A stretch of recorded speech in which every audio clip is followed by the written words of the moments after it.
Nah, Tritunggal itu melampaui akal, saudara. Silakan. Bukan tidak masuk akal, tapi melampaui akal. Silakan.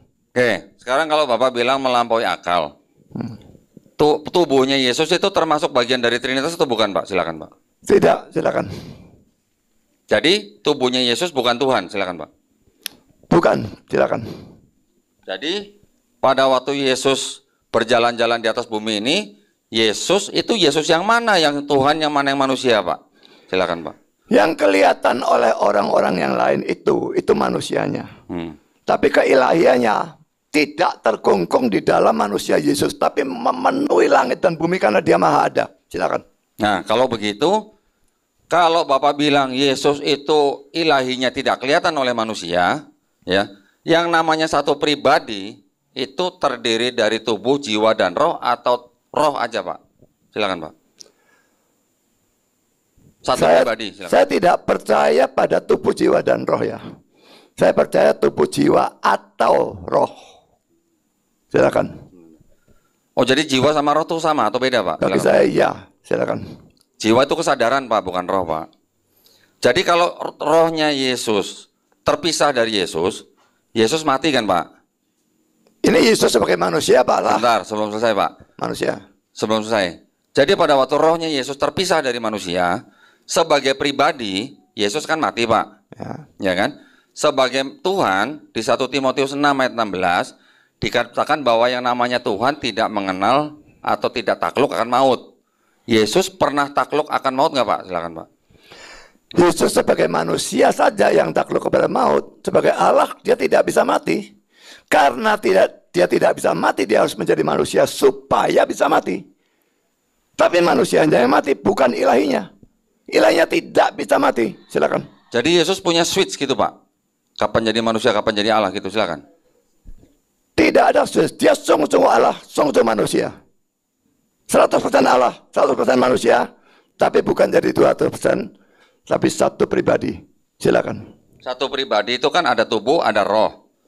Satu pribadi di dalamnya ada kontradiksi berarti, Pak. Yang satu mengetahui, yang satu tidak mengetahui, yang satu bisa berbuat mukjizat, yang satu tidak, gitu kan?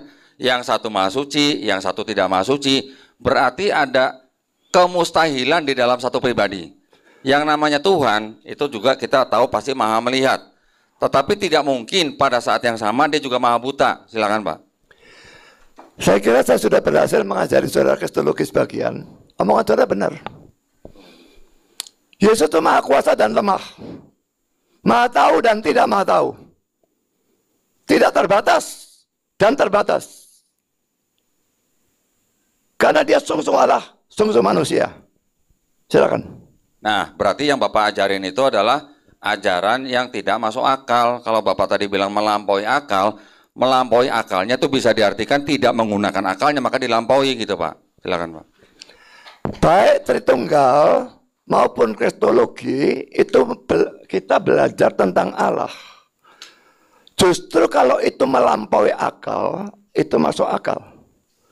Karena otak kita ini terbatas sekali, cepat ya. Allahnya tidak terbatas. Sekarang saya tanya, masuk akalkah kalau akal yang terbatas bisa mengerti total Allah yang tidak terbatas? Silakan. Iya.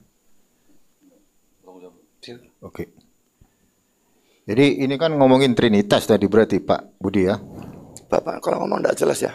Pak Budi barusan aja kan ngomongin tentang Trinitas. Iya kan, secara nggak langsung kan udah ngomong Trinitas kan. Menurut Anda, apakah Trinitas itu masuk akal dan bisa dipahami? Silakan. Tidak bisa dipahami secara keseluruhan, menyeluruh tidak bisa. Comprehend dalam bahasa Inggris tidak bisa. Tapi understand bisa. Sampai taraf di mana Alkitab mengendaki. Dia memang melampaui akal. Dan Allah memang harus seperti itu. Maaf, sebentar. Kita kembali, topik kita adalah keselamatan ya, saya ingatkan lagi. Topik kita keselamatan. Ya, makanya ini lari kita lari sampai kepada Trinitas soalnya. Ya. Tapi pertanyaan saya tentang Trinitas belum dijawab, sudah dialihkan ke sana begitu. Loh enggak, kan sama aja. Ini kan Pak Budi Asali tadi ngomong. Jawab dulu pertanyaan saya. Pertanyaannya tadi belum dijawab. Masuk akalkah itu tadi? Saya tanya. Ya, Bapak menanyakan masuk akalkah kita memahami sesuatu yang tidak masuk akal, gitu ya Pak ya? Tuh, otak kita yang terbatas Ya. memahami secara keseluruhan Allah yang tidak terbatas gitu loh. Ya. Otak kita kan terbatas. Yang Bapak tanya tadi masuk akal atau tidak kan Pak gitu ya? Atau otak kita yang terbatas ini bagaimana memahami sesuatu yang tidak Ya, terbatas, ya. gitu kan? Justru karena otak kita terbatas itu Pak, makanya kita juga tidak bisa memahami sesuatu yang tidak Kantornya siapa terbatas. ini? Oh ya sudah. Ya, justru karena otak kita terbatas, kita tidak bisa memahami yang tidak terbatas. Tetapi sesuatu yang tidak terbatas itu, kalau dia mau mengajarkan kepada manusia yang terbatas, dia tidak perlu pura-pura menjadi manusia atau menyamar jadi manusia hanya untuk mati oleh ciptaannya sendiri. Ya Pak ya, pertanyaan saya Pak, sebelum Yesus turun ke bumi, Yesus tahu nggak dia bakal mati Pak? Silakan. Tentu dia tahu. Tolong ditampilkan punya saya, ya. Jadi kalau saya tadi mengatakan bahwa Allah itu tidak bisa dimengerti, ini ada firman Tuhannya, Ayub 11 ayat 7 sampai 9. Dapatkah kau memahami hakikat Allah, menyelami batas-batas kekuasaan yang maha kuasa, tingginya seperti langit. Apa yang dapat kau lakukan? Dalamnya melebihi dunia orang mati. Apa yang dapat kau ketahui? Lebih panjang daripada bumi ukurannya dan lebih luas daripada samudra. Jelas memang ini menunjukkan bahwa kita tidak mungkin memahami, comprehend Allah sepenuhnya. Karena otak kita terbatas. Jadi apa yang saya katakan sesuai dengan firman Tuhan. Yang saudara katakan justru tidak sesuai. Silakan.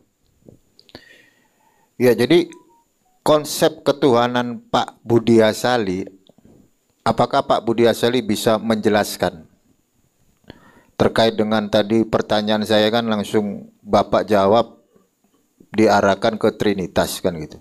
Apakah Anda bisa menjelaskan Trinitas? Saya menjelaskan Trinitas. Iya. Bisa tapi butuh waktu banyak. Silakan. Iya, jadi bagaimana mungkin Pak Budi Asali bisa menjelaskan Trinitas, sementara Saint Agustinus, Thomas Aquinas itu bernarasi loh Pak Budi. Barang siapa bisa menjelaskan Trinitas, maka Trinitas bukan lagi misteri. Ayo dong, kita jujur dong. Trinitas, that is a mystery of God. Sekarang kalau saya bertanya ke Pak Budi Asali, tunjukkan di mana ayatnya Yesus itu Allah Putra secara letterlix. Silakan. Nanti dulu pertanyaannya dia Agustinus Toto lari ke Allah Putra gimana toh? Silakan. Jadi gini Pak Budi Asali, kalau Pak Budi Asali paham konsep trias, triados, haga, triada, tres personae, una substantia, discreti, non separati, Anda harusnya paham sebagai seorang Calvinis gitu. Bukankah Bapak Gereja mengajarkan barang siapa yang bisa menjelaskan Trinitas, maka Trinitas bukan lagi misteri. Sementara Pak Budi Asali ngomong, oh saya bisa menjelaskan Trinitas, Anda siapa kan gitu.